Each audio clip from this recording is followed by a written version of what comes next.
popped up. Thank you. Okay, cool. Now, David, I'm a little unfamiliar. So with the title Geek Supreme, is that just or is it very reverend? It's very irreverent. Very irreverent, Geek Supreme. All right. So I think not much introduction is required here, but just this is Rocky Pirro, a friend of the workshop, along one of my fellow chair emeriti. So Rocky, you can take it away from here if your tech guys have it all set up. We're ready. We're ready. I noticed that Trish, I'm set to spotlight right now, so you can change that. You know who you're spotlighting. Gotcha. Okay. All righty. My participants. Okay. You want me to do that, Trish? I got it. And Rocky. Okay. We're getting you spotlight. All right. Cool. Thank you. Thank you for that. All right. So welcome everyone. Let's see, we've got the image up, but I'm hoping everyone can see me at the same time here. So I'm Rocky Pirro. I'm out in Denver, Colorado. I'm the director of the Colorado Center for Sustainable Urbanism and former president of the Lutheran Ecumenical Network. And as David said, was honored to be able to be national chair for a few cycles for the workshop as well. So I'm hosting today this session, which is titled Religica, the Whole Inhabited House, Virtual Spiritual Proximity. So just a quick word about Religica, and then we'll do introductions of our panel team here today. So this is a project about involvement in dialogue across spiritual traditions.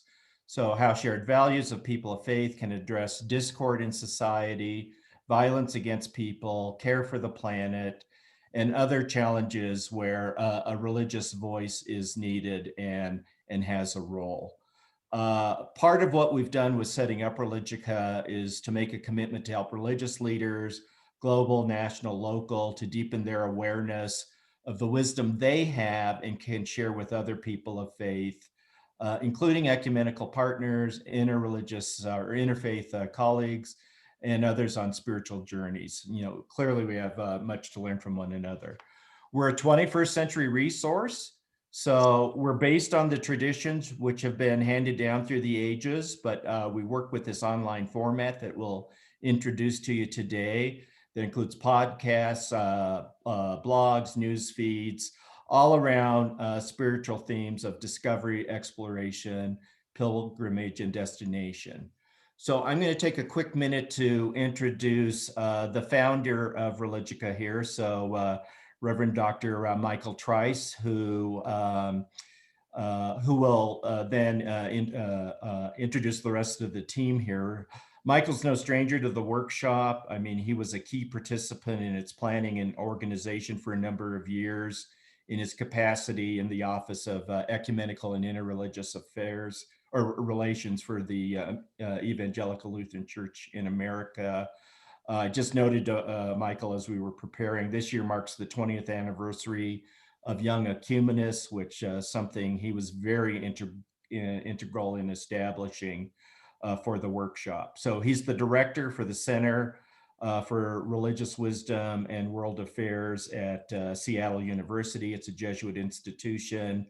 I might quickly note his ordination into the office of the Holy Ministry in the Lutheran Church is a result of his call to Seattle University, along with the Northwest Washington Synod of the ELCA.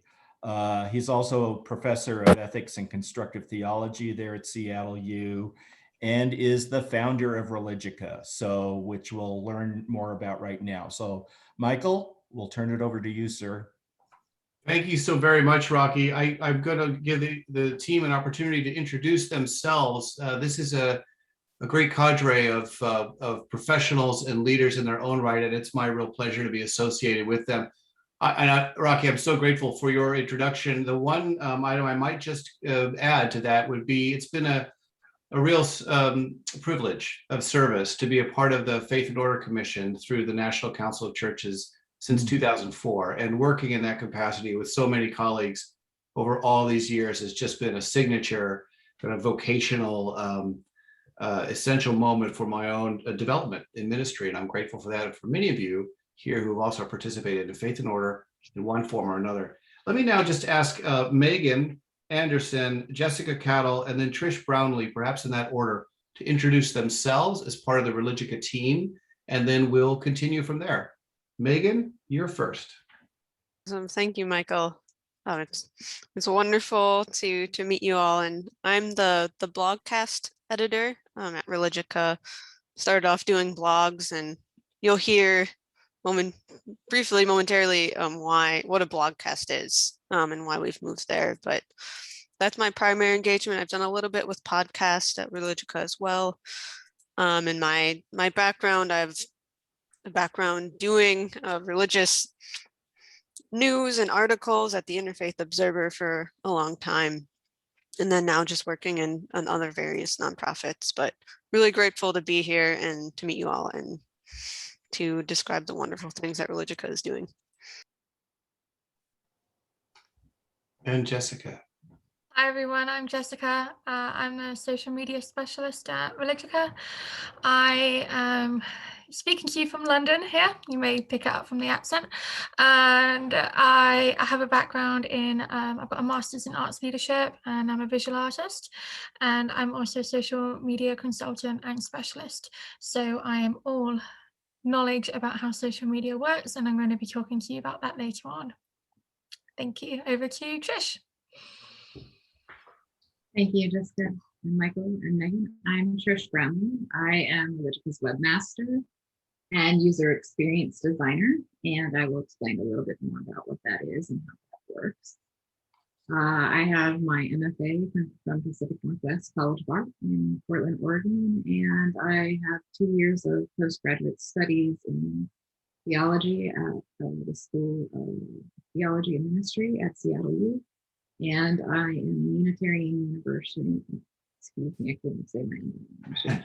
Unitarian Universalist aspirant, which is the first step towards chaplaincy in ministry.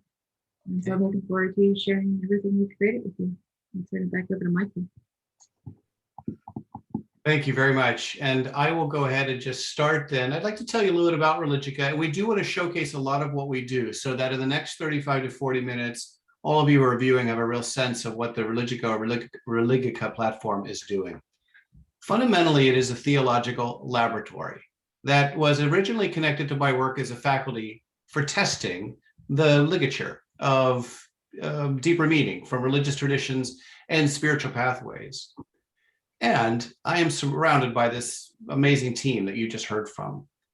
We're creating this vision together. And I am a dedicated ecumenist, whereas before we would discuss our ecumenical and interreligious work, today that effort includes ecumenical colleagues, religious traditions, spiritual pathways, indigenous wisdom, and what Patricia Killen calls the nuns, or the secular and spiritual, but not religious crowd.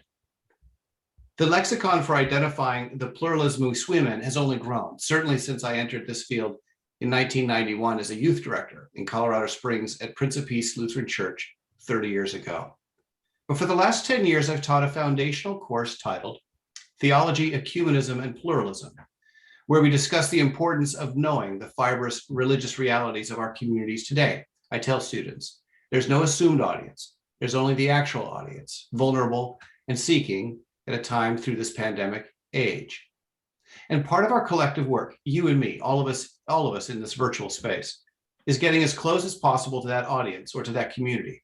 Do we know their hunger points, their anxieties, their beliefs or hopeful aspirations?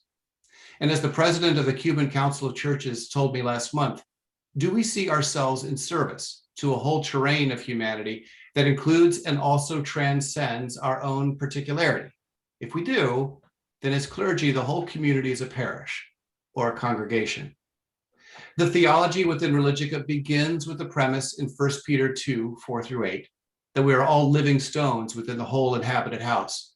Or as some of my Orthodox colleagues will remind me, as church we are cultivating, an interior dynamic life of love and solidarity that is first moving at heart within the economy of the Trinity, so that the oikonomia of visible fellowship, of visible unity, is always a deeper ontology at the center of God's call to every community, all the time and everywhere.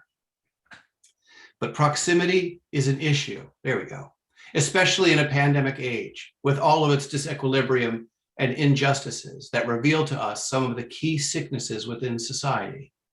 We've learned a lot this year, haven't we, about environmental degradation, about structural injustices and racism and more. And what good colleagues in our midst, like Michael Trice or Rocky Pirro, Mary Evelyn Tucker, or Patricia Killen, and John Borelli, what those colleagues help us to see are how vibrant and important our ecumenical and interreligious responses must be and are needed to be today more than ever. So Religica began on the way to work in 2018 at Highway Exit 151B, right off the highway. I wanted to create a theological laboratory. It just seemed at this moment we should do so, and we should do it together, where we would do our part to seek deeper spiritual proximity with a community that is inclusive of ecumenical and interreligious colleagues and communities everywhere. If witness is our fundamental ecumenical work, then this is a modality for inspiring a spiritus for human connection around the transcendent. That inspiration is embedded in the work of Laudato Si and the call for an integrated ecology and a deeper wholeness, both in our lives and in the churches. You'll hear this emphasis in much of what Jessica tells us, including both Megan and Trish, about what an integrated ecology feels like in an online community. So Religica first. In a postmodern context, the localized human story is the seat of value, and the wisdom of our traditions arrives through the individual and collective telling of those stories today. Next, in light of this, Religica creates resources to study violence and the environment and videos of religious leaders sharing respective wisdom. And we run a continuous audio series of podcasts and blogcasts, as you'll hear more of. Third, we share these podcasts, these blogcasts, and these resources in a growing network. That network includes Church World Service, the Parliament of the World's Religions, the United Nations Faith for Earth Initiative led by Iyad Ubumogli, the National Council of Churches, and also national to regional offices for ecumenical and interreligious agencies.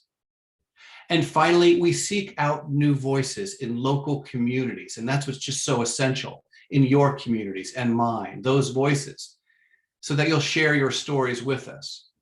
We are currently developing an ecumenical story core, and the Religica team desires to be in contact with you. So I would encourage you to be in contact with us first. Where you see an opportunity there at the end of this, this time together, to send us your contact information, we'd appreciate it. I just want to highlight a couple of successes before we hand it over to Megan. First, in terms of podcasts, everything we do is very tactile. This is not a 35,000 or 20,000 foot operation. Last year, I interviewed the Tree of Life Synagogue Rabbi Eckstein, and also Dr. Ahmed from the Al Noor Mosque pardon me, it's just dropping out of my consciousness. Someone else will remind me as we go, who discusses the loss of over 50 members of his community, New Zealand, and yet also the revolutionary power of interior faith that is a part of his life now. Those are podcasts. Another success in terms of outreach is Jessica will tell us more about how we're gaining a strong community on social media online.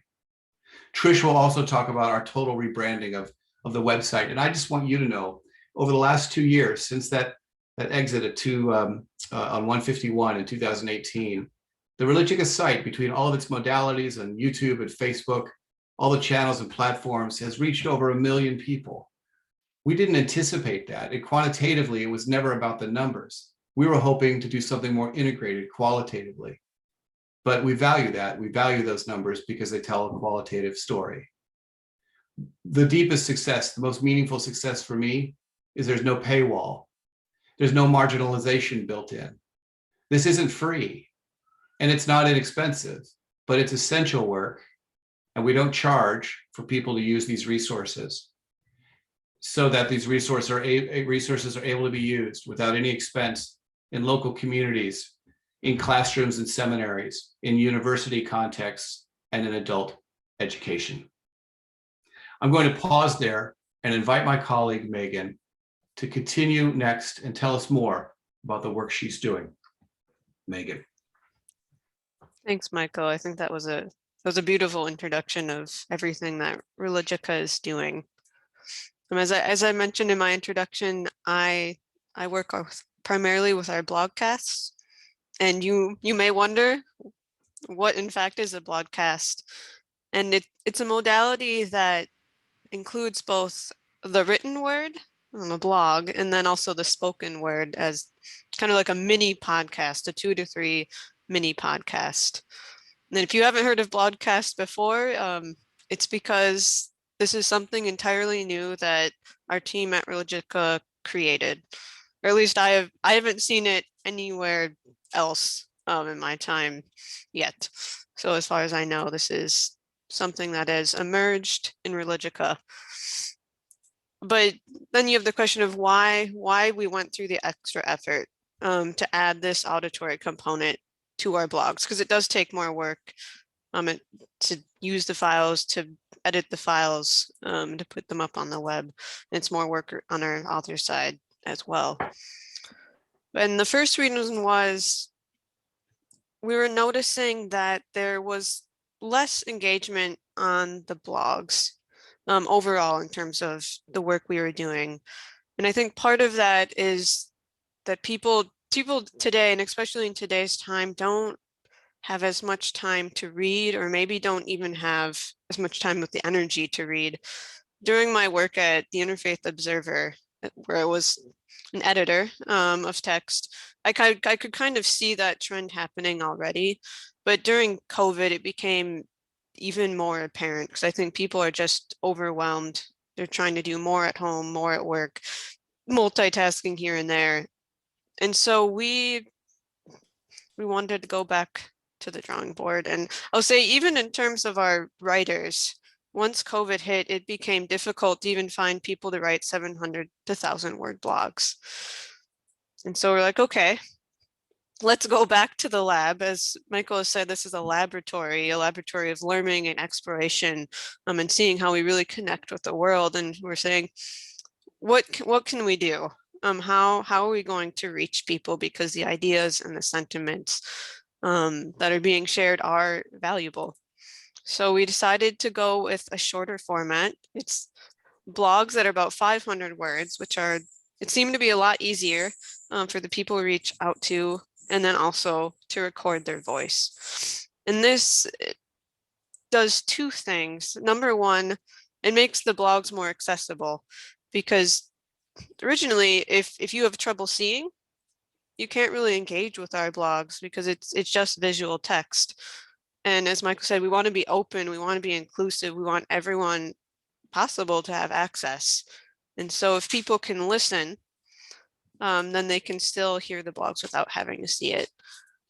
And the second piece is that when you hear someone read their text, it's so much more engaging and emotional, because again, the people that are writing about things that are meaningful to them, topics that have spoken to their heart. Because what we do is I send out topics and I say, like, pick the one that speaks to you, or even let me know if there's a topic that speaks to you that I have not listed, and let's discuss it and see if it would fit on Religica's platform. And I think a great example, which I'll share in a moment, is a blogcast I literally received yesterday from Maurice Blum, Church World Service Executive Vice President. And I think his blogcast is really the perfect example of how this written and auditory modality increases the impact both emotionally and intellectually of the blogcast overall. And so Maurice wrote about grit in a time like our own.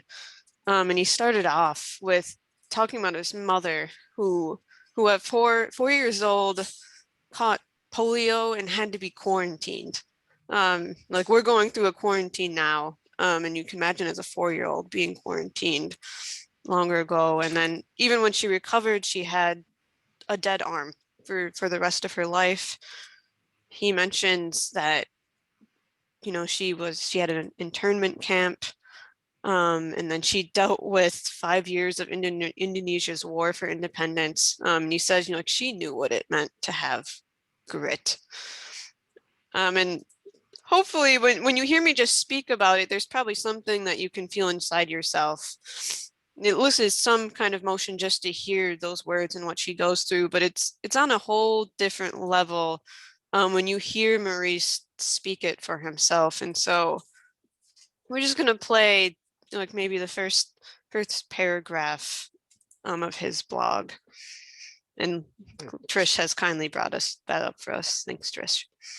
I wanted to give a heads up that I can only control volume on my end. So when this plays, it's very loud. Turn your own volume down. It's one of the pitches of virtual technology. And I might just note before we start to, so Maurice is with Church World Service and representative to the United Nations. And hopefully you are seeing that in my screen. Is that correct? Excellent. All right, are you ready, Megan? Definitely.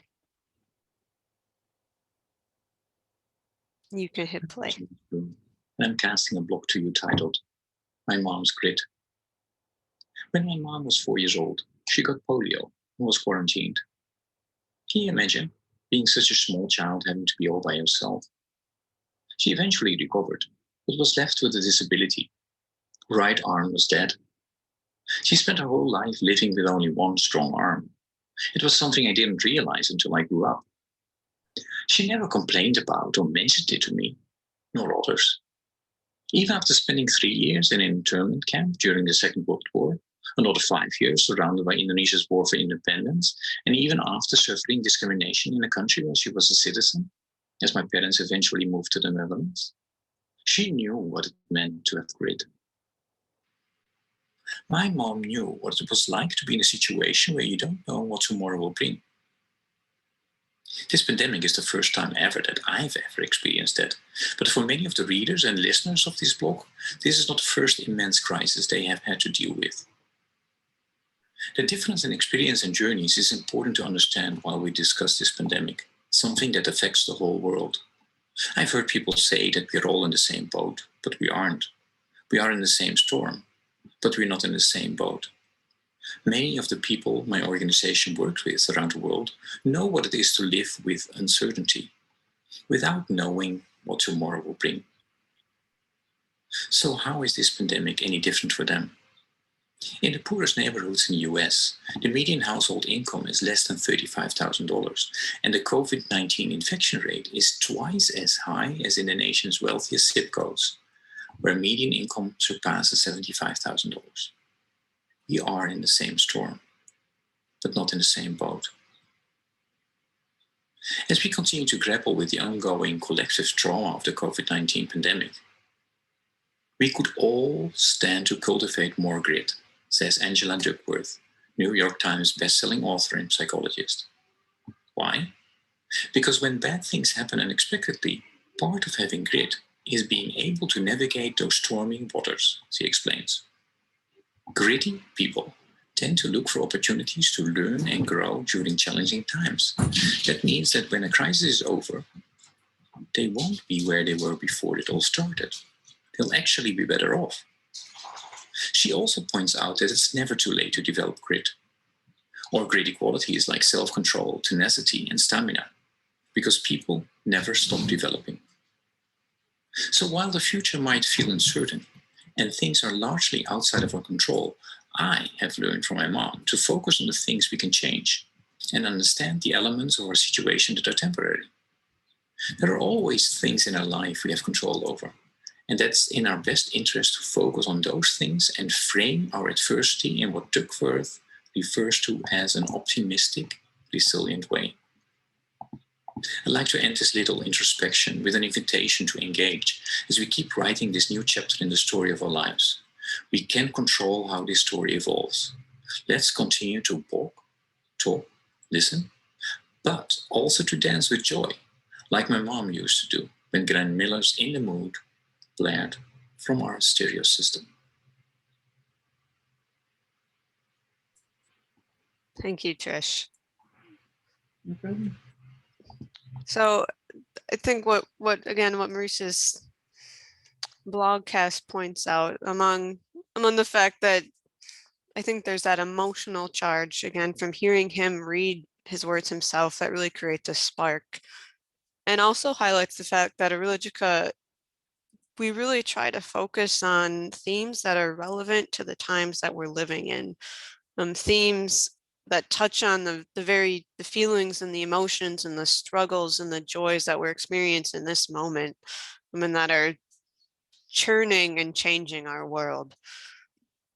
And that's the blogcast, and I want to touch briefly on the podcast. Langston is really the mastermind on our team behind the podcast, but he was unable to be here today, so I'm going to do a brief overview for him, although I know he could do a much better job. But the same thing is true of Religica's podcast, but this modality is obviously longer than 2 to 3 minutes, and so we can spend more time to really capture a person's story. I've had the privilege of recording a few podcasts for Religica, and it's really amazing to me what you can learn when you delve into questions and topics that get at deeper meaning, topics that really touch the soul of the person that you're talking to. One example, the one that Michael has already mentioned, is Farid Ahmed. His podcast is titled "Violence is Never the Final Word," and he was in the Al Noor Mosque in Christchurch, New Zealand, during the shooting where 51 people were murdered on March 15th, 2019. And among those killed was his wife, Hosanna. And so Mr. Ahmed reflects, on everything that experience, like has triggered in him, and he talks about loss, he talks about return, he talks about how violence, as in the title, violence is never the final word. And so like that captures a story. That's a person. It's a conversation, but at the end of the day, it's a person. And this is one of our podcasts that has one of the highest listener rates, and I think because of the deep personal nature. And it comes down to the way that Religica approaches recording blogs. Anyone can technically record a blog if they want to. All you basically need is a phone that can record, or anything that record, and you can put it on the internet and you could call it a blog. But not everyone, I think, can record a blog in a way that touches both the listener and the interviewer in the way that Religica's blog podcasts do. I'm saying blogs, but I meant podcast. I'm very sorry. And what I would say is that our podcasts are in some way a ministry. They require presence, they require compassion, they require an openness to hear and to listen, and to address what I think is a basic human need to be heard. Something that we all need in society in order to really feel valued. And so I encourage you to explore a podcast. I encourage you to explore a podcast. I encourage you, if you're interested in being part of either of these two, to definitely reach out. We're always looking for people to engage and to feature. And if you have any questions at the end, I am more than happy to answer them.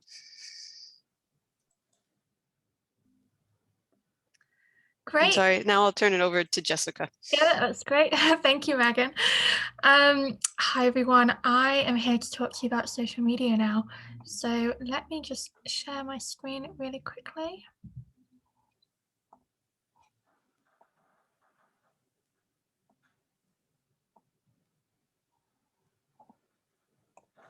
Okay.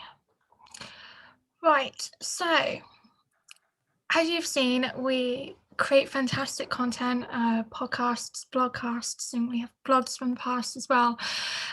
So we have all that wonderful resources that we then want to share to the world. So how do we do this? Well, one of our methods is social media, and we really use social media as a marketing tool. This really can share out all of our content out there as well as spreading awareness of our brand. So here I have a few, sorry, let me just, there we go. Oh, I can't do both. Anyway, you can see it, it's all good. Here we have our social media plan. So our plan really is to reach new global audiences, build brand awareness, drive audiences to our website, promote Religica custom content, such as our pods and blogcasts and such, engaging our community, and be a source of inspiring and topical information. So as here we have a nice little snapshot of our Facebook followers. So currently we have 835 followers. When I started back over here in May 2019, we had just over 100 followers. And as you can see, the kind of growth over the years now, it's really fantastic to see that growth happening. So we really use Hello, the Michelle. Hi, my Hi. name is Lynn Russell, and I'm friends with Santos at the diocese. Okay, great. Santos Martinez. He gave me your Sandra Martinez? no Santos Martinez. Oh, Santos Martinez, yes. Yes, he said that you might be able to do these Oh. posters for the diocese for the bishop. I think we need the madam. This poster? Yeah, the Trish, big can ones. you They're mute? 3 foot by 5 foot. Thank you. Somebody's muted. Okay, sorry about that, everyone. Go ahead, Jess. It's okay. I thought she was speaking to me then. Sorry. Okay. So by using our insights, we're really able to see our the global audience that we now have. We can see our followers demographic and their location. So as you can see here, we have some followers literally from all over the world. We've got people in France, Italy, Florida, Rome, all over the world, which is really great to see. And by keeping track of our analytics, really allows us to know how to, really allows us to know our audience better. So we post our own podcasts, blogcasts, and our blogs and videos to our social media channels. And then sometimes what we do is boost the post. This means that we pay to reach more people. And it's a great way for us to reach new audiences. But also what this allows us to do is direct our followers directly to our website. And we can see this by viewing the analytics. And you can see here we've had like 33 clicks directly onto our website from posting up this one post, which is great. And that's ideally what we want. So we create our own content to post, including topical text. Posts like this have been some of our most successful posts, actually, and you can see there by the kind of engagement that we've been having that I've highlighted in yellow. As we started going into lockdown last spring, I created this post on the left of the page, and we got over 11,000 reactions and over 5,000 shares. This is more than I could ever imagine for a post, and that was one of our highest engagement posts to date. What I think really made this post so successful was not only the imagery of the text, it just being very bold, but the timing, since we were one of the first to showcase inspirational words like this about COVID. This really started conversations and a sense of community, which, you know, especially at that time, was extremely important since we were entering a very difficult and scary time in the world. So these 2 posts, as you can see, are just extremely successful in the engagement that we had, and the reach is just incredible. We're also posting inspirational bits of text, like can share it out into the world. Everyone loves a good image. So we really wanted to be there for our followers and connect with new followers even more as we headed into the lockdown. Therefore, with paid advertising, we got to choose our target audiences across the world. This was also a way for us to kind of test to see if we could get some new followers from different countries. And we really have gained hundreds of followers by paid advertising. And it doesn't have to be much either. It can just be about $20, and that can actually get us a lot of attraction, which is great. We share motivational and inspirational quotes and affirmations, which we then also sometimes boost. This is another example of a quote that we boosted, and we were able to reach over 8,000 people. And then we also do that as well with our podcasts and blogcasts as well, as you can see there on the left, which reached over 1,000 people. Really, really exciting to see that kind of awareness that we can get with our posts. So in February this year, for Black History Month, we were posting a lot of civil rights leader quotes. And then it came up from Valentine's Day. So made up this post by Dr. Martin Luther King. So completely perfect for Valentine's Day. We wanted to put a little bit of something out there, and this got wonderful reactions to it, and we didn't actually pay for this post either. It was all organic. So we do like to have the combination of two, of boosting a post every once in a while, but most of the time we do have organic posts. We also share content from other sites, which keeps our visibility up on our Facebook account. Posts we find normally through topical articles or breaking news. For example, the image that we share from the Heart of Soul on the left here is a post about blue flowers blooming across the Japanese park like a field of fairies. So this was last year when we posted it. And we included the text, "Spring will not be cancelled." It's extremely relevant at a time when the whole world was going into a lockdown, and this reached 317 people organically. Same with the other picture to the right of images across the world with no people. So we really wanted to be on it with sharing very relevant and topical events that are happening in the world. So then as well, back to our fantastic Megan with her blog hosts and then Langston's podcasts. We share them across our social media channels. In the past few months, we've actually rebranded our podcasts and our blogcasts with our Religica branded colours, and using the same format for each image really allows our viewers to really pick up on our imagery. So when they see it pop up on their Facebook feed, they then know it's ours. We've worked really hard with keeping the same format with all the styles of our images, which helps enhance our brand and help our followers recognise our posts. So you've just seen a tiny % of the content that we share out on our social media channels. We share and create a lot of content from a big variety of resources. We share quotes from current inspirational speakers, such as Amanda Gorman, and then also like timeless quotes by Socrates.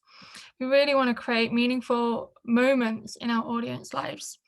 We have a focus on sharing content on sustainability and climate change, social movements, popular cultures, breaking news. So like when Notre Dame unfortunately went up in flames last year, we shared that news within about 30 minutes of it hitting the news. So we want it to be at times one of the first points of news for our followers. And we also share news and events from our religious communities and culture. By using all these resources and the content we share, we hope allows our audience to feel known and noticed, and to be integrated into an online community. As Religica, we are your friend. So alongside of Facebook, which is our probably like our best channel that we use. Due to its nature, we're able to share a lot more content with text on Facebook, and this allows people to really go towards our website, which is our primary goal, is to drive our audience to our website. But alongside Facebook, we also use LinkedIn, Twitter, Instagram, and YouTube. And as I said, all these channels really direct our traffic to the website, which then allows our followers to explore even more. And I am going to hand it over to Trish now. She's going to tell you about our website. But just my little thing at the end here, if you're not following us already on social media, I invite you to now at Religica. Thank you for listening, and Trish, over to you.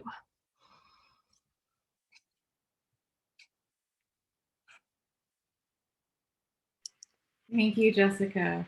All right, I've been running technology back. Yeah, I've been running the technology back in at the same time. So I'm going to take over screen share. Yes, I'm going to stop Jessica and I'm going to go with mine. Right. And we are back on the website. Can I just give a thumbs up for everybody that I made a, all right, sounds good. All right. So my name is Trish Brownlee, and I am Religica's webmaster. I almost never am out in front of anyone. I don't usually talk to people, and I am perfectly happy to stay that way most of the time. But in this case, I really needed to come in and kind of talk to you about what it means to be a webmaster, and what my actual title is a user experience designer or a UX designer. I get into that a little bit. So my colleagues have introduced Religica to you. Michael has explained how it started, its story, and what it does in the world. And then Megan got into our content that we create, such as blogcasts, podcasts, and then Jessica shared our social media. And these are the front doors to Religica: Facebook, Instagram, our podcasts, our blogcasts. Everywhere that you find these are the front doors to the world of Religica. The website is actually kind of the back garage door that nobody even knows is there. So a lot of times we think, oh, we've put up a website, so now everybody can find my content and I can do good in the world with it. And that's actually not the case. The website's just kind of where everything lives, and everything that Megan and Jessica put out in various ways links back and brings people back to the website. So we have to make sure that it's functional, and that when we get there, people find it attractive enough to stay and hang out. So that was not necessarily the case when we started Religica and when I came on board last year. What Michael calls our ethos, which comes out in all of our areas of what we do and the content we create and our staff, how we present, I call branding. It's really the same idea. Does our brand, does our visual approach, does the imagery we choose, do the colors, do they all match our ethos? And that's why you needed a user experience designer on your staff. Not just somebody who can run technology in the background and meet people or break something, but really make sure that when people are coming to your websites, that they're having an experience that is enjoyable. When you walk into a house of worship, it is a sanctuary. It has a feeling, it has a vibe. And that same concept needs to carry over into anything that you're putting out into the world on a website. We put an immense amount of time into meeting, coming together, researching what our brand is, our ethos, and creating the space for it all to live. For me, I'm a full-blown pagan. I am Religica's in-house pagan UU, and I love Religica. I love its stories and its openness to discussion and its ability to reach across belief systems and find commonalities in order to do good in the world. And that's really what the point is that we're trying to do. On our blogcasts and our podcasts, when they go into our social media, and into YouTube, we lose control over them. We don't have the ability to control how people respond, what they say. In fact, some of our most viewed podcasts aren't always the most liked, but people are engaging with them. They're having conversations, and that's the point. So we've created a house, a space for people to spend time and discuss and engage with each other. And I mean, isn't that the point? Theology is words about God, right? So what we've done with Religica is we've created a house or a sanctuary for people to come to, but by using social media and tapping into technology, we are taking our message to the streets, just like it was meant to be.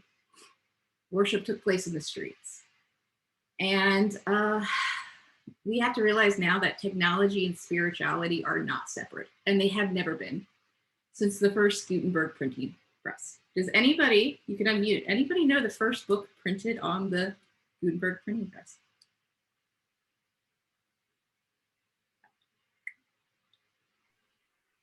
Mouth it, I'll know that you're saying it. It was the Bible. Bible, right? yeah. Bible, but at the time, most people couldn't read it. So that meant that access was limited to academics and clergy.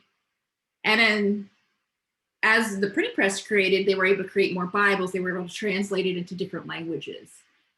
They made it more accessible to the world, and that has allowed spirituality and Christianity in particular to grow and change and become what it is today. With that, it becomes controversial.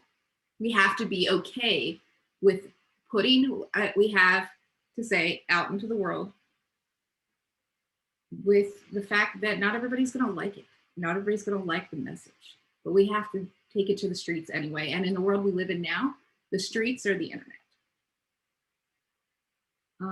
So what Religica has become is a resource that exists in the world, not only for the privileged or the academic or the clergy, but for the lay leaders of the world who are street chaplains, 20-year-old kids, pagans who somehow ended up in STM, social media managers in London, sending out these messages to the world, and everyone is now able to access and use these resources in the streets and the classrooms of the world with an internet connection. I think that's something that we have to remember in theology is that theologians need to be able to learn how to code switch, and code switching involves technology. They need to speak in languages that people understand and in messages that are relevant to what is happening now in the world. And that's what we're doing in Religica. We are using our ethos, our branding, our technology. Yeah, her time. We're keeping it all together. And then we circle back in order to create content and put it out to our communities through storytelling. And that's a cycle that gets repeated over and over again. I'm going to put a bunch of links in our chat, and I know I'm running short on time. I encourage you to check out our handout. Everything in our handout is clickable, and it will take you to all the different areas of our websites and all of our social media. All right, my time is up. Thanks, Trish. Michael. Okay, thank you so much, Trish. Thanks to this team of professionals who have been a part of this journey and have helped clarify this for you. We want to make sure we have plenty of opportunity for questions, and Rocky is moderating those questions now. Of course, in 10 minutes, we won't be able to get to everything, but you can see what we're up to and what we're thinking and what we're refining, remembering it's a theological laboratory as we go. And good, Rocky. Can you guys hear me? Yes. All right, cool. I was getting a mute symbol and thought that was a little untruthful there. So thanks so much. Yeah, so Michael, I'm going to start with a few questions. So what we've been getting in the Q&A so far is information on our various modes of communication, how to get more information. So we've been answering those just with electronic responses, but I think we want to unmute here and go to just hearing from people who may have questions. So I'll try to just monitor the gallery as we do that. But to start with, Michael, can you talk just very, very quickly about the partnerships, the partners that we have with Religica. I mean, they're global in nature. There's local congregations. And then secondly, how can Religica be a resource for the national workshop in the networks? So thank you very much, Rocky. And I want to thank everyone also for your attention to this, as we are clearly learning how to do this effectively over the last, all of us actually, we've been talking about this for decades. What are the modalities we create for doing this kind of work together? We don't talk about partners as much as we discuss allies. We don't believe that partners need to be on the same page and everything, but we are allied on certain core theological values that are essential to our shared lives, whether that's taking place in a local congregation or in an international conciliar body, like the Church World Service, for instance. It's very easy. All they have to do is write to us. The emphasis on, they can write directly to me at michael@religica.org. The emphasis on allies really is to ask ourselves to collaborate and ask ourselves, what can we create together? So we become allies and then we create. And the kinds of things we like to create, again, as you've heard, our podcasts and blogcasts, all of those are just modalities. What we're really doing is focusing on the nature of story, because in a time where we've reached, as many of us experience in local congregations, there's a kind of hermeneutic of suspicion often about how we understand the role of religious authority or the voice of religious authority. But in culture, our sense here has been that suspicion does not immediately transfer to localized story. So with allies, we find an opportunity to interview you, to find out more about your community, and then to share that across the network so that others can hear those narratives. So for instance, recently I interviewed Jim Winkler on how we understand structural racism in the United States. What's interesting, and I just want to say this to your question, response to your question, Rocky, we use the method that the truth will arrive in dialogue. That means you have to have a lot of people around the table. When allies are around the table, the truth arrives in dialogue. People say interesting things to you. Jim Winkler, for instance, in that podcast, expressed something very interesting that had he not had that opportunity or that window, wouldn't have happened. It wouldn't have been delivered to those communities. So it's about allies, doing things creative together, and then trusting that that truth arrives in the dialogue, as we know happens from bilateral to multilateral dialogues. Given enough opportunity and time, people will get to a higher climb together. We do that with all of our allies. The last thing I would say is we ask allies what's servicing for them. Where do they have passion? What's working and what isn't? And when we can find patterns across allies, then we'd like to talk about that. So last example, we have a meeting coming up. I've asked Serene Jones and Mona Siddiqui from the University of Edinburgh and Mary Evelyn Tucker to talk about weariness in a pandemic age. How do we acknowledge weariness? We're choosing themes with allies that we believe have purchase in all of our lives that we want to talk about. I'll pause there. Okay, great. So we may be reaching out to both the National Workshop Board, Tura, and other officers, to each of the sponsoring networks, their leadership, and so on, about sharing your story, what you're doing with your ministry, the service you do. So let's go to, we got a few minutes, just unmute and talk. I can see like a quarter of you at a time, so I'm kind of flipping back and forth. So yeah, anyone have a question or comment, just barge in here. So okay.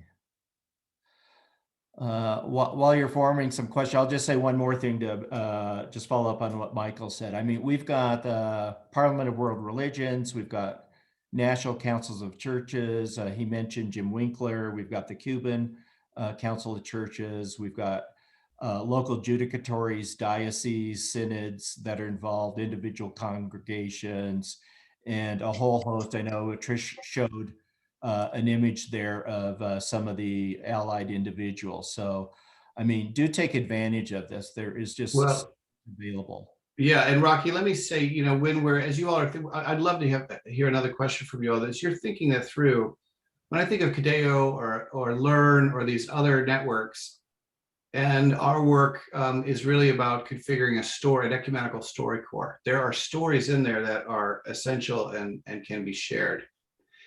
It's good to do that across networks in the National Workshop. That's important.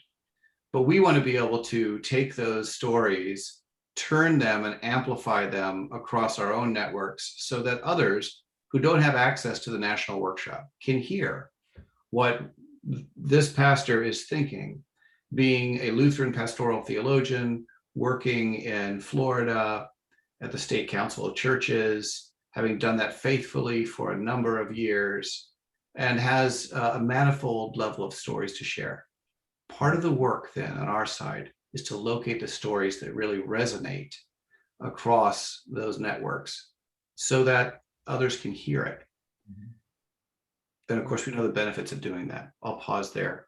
Okay. Evangeline, do you have a comment or question? Actually, I do. I Okay. wanted to ask, the importance of this word, community.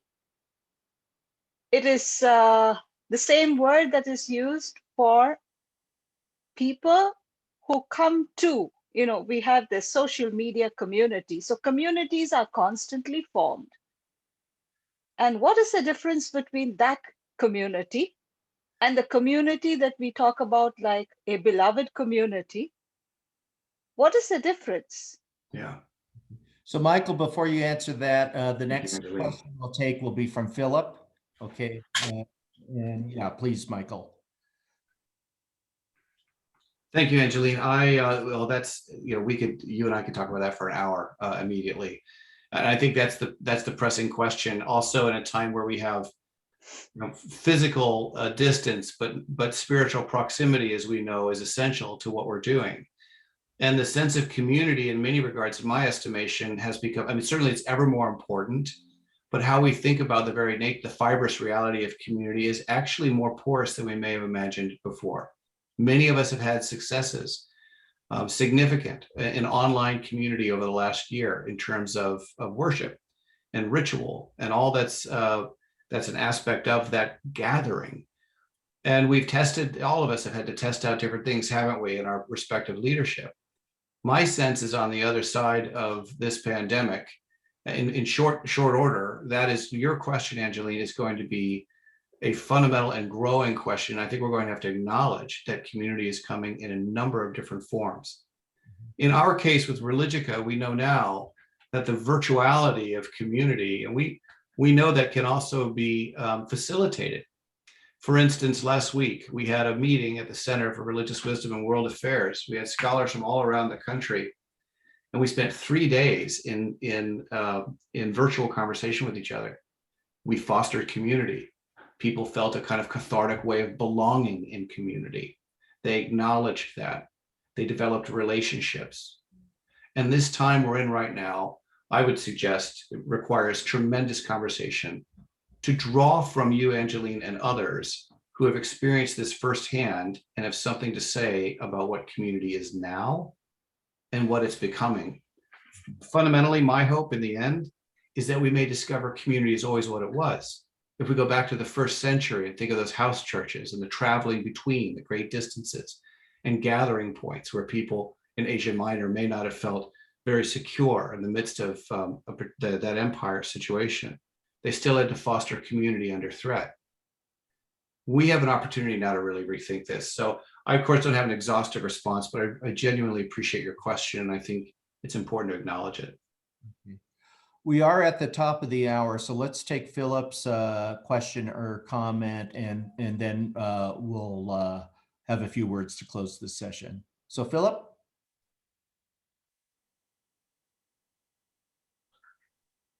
Philip is silent right now. Okay. All right. Sometimes silence is golden, right? Let the last word be silent. Silence is golden, yeah. So he just checked. So his mic continues to be on mute here. Well, let's go ahead and thank you all for being with us. I hope you appreciate, I think in my humble perspective, Religica is such a game changer and such an unbelievable. I mean, it's just truly a phenomenal resource for the ministry we're all involved in going into the future here as ecumenists, as people committed to dialogue and conversation and listening with other people of faith in our own communities and around the globe. So my thanks to Michael, to Trish, to Megan, and Jessica. Jessica, you'll be able to get ready for bed here in a few minutes there in the UK. So Yeah, it's dinner time now. all right, so good. Yeah, and I mean, our other participants are from San Francisco, Bay Area, Seattle, and so on. So I mean, it's just rich to have this network with Religica. Michael, I'll give you the last word of thanks here. So I think the last word for me, and I appreciate all of you with genuine appreciation for the time you've taken. Just a very brief example. There was a scholar and practitioner, she's Roman Catholic, involved in interreligious dialogue from Adelaide, Australia, and I didn't know her. We'd never met, and I don't think in this world we would have had the opportunity to meet. But this platform and the kinds of networks allowed her to reach out to a number of us, and now she serves on the advisory council, a steeped interreligious advisory council with a number of ecumenical participants for the center where this Religica Theolab is housed. Those relationships right now in our lives are so essential, not because a relationship in itself is the end point, but because when we're in good relationship, we can be creative, and it presses our theological imaginations. And this laboratory is meant to be a theological, imaginative, creative resource that I hope you find valuable. And I'm happy to be in conversation with you after this. Thank you so much for your time and for the time of this team. Blessings, everybody, and have a good rest of your conference. thank you, everyone. And go follow us. Follow us on social media. Follow us. You heard it from Jessica. And sign up for our newsletter on our website. And subscribe to our podcast on Apple, Spotify, iTunes. All of that. All right. Thank you, everybody. I'll stick around, Rocky. I'm going to stick around in case there are some other questions or people just. Why don't we go over to another connection, because David may need this okay for the next session. So, okay. David, thank you. You can put, if you want to open up another Zoom chat, you can put it over in the chat on Whova, and people can follow you there. Okay, David, thank you so much. Good All to right. see you. Thank you so much, guys, and to everybody who helped out with this session. And we got another session starting in about 25 minutes. Brilliant, brilliant. Thanks, David. Great to see you. Thank you. Bye-bye, everyone. Take care, everybody.